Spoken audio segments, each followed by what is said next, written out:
తడి వేసి తడిగుడ్డేసి ముఖం మీద వేసుకొని పండుకుంటాడు ఎక్సైజ్ శాఖ మినిస్టర్. ఆయనకి ఇచ్చారు జూపల్లి కృష్ణారావు అంటోనికి. ఈ రాష్ట్రంలో గంజాయి ఎట్లా చలామణి అవుతుంది చూడండి. ఏమన్నా ఓ పట్టింపు, ఓ పద్ధతి, ఓ లెక్క.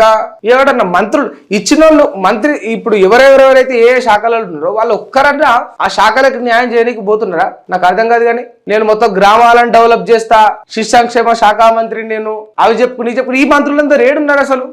పోతున్నావు ఆ సీతక్క అసలు నువ్వు? నాకు అర్థమైతలేదు. కానీ గ్రామాలల్లో డెవలప్మెంట్ కోసం, మంచి కోసం, చెడు కోసం, ఊర్లలో ఆగమైపోతున్న బిడ్డల కోసం పోతున్నావా?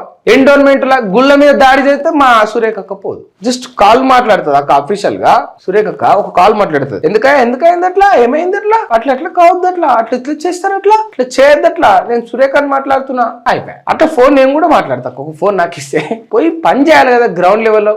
మీ సీనియర్ నాయకులు గట్లే ఉన్నారా? దివంగత రాజశేఖర రెడ్డి గట్లే ఉండేనా? దివంగత పీజేఆర్ గట్లే ఉండేనా? గ్రౌండ్ కు పోయి పని చేసిండు. అట్లా లేదు. గంజాయి గిట్ల సప్లై కాకపోతే ఏముంటది?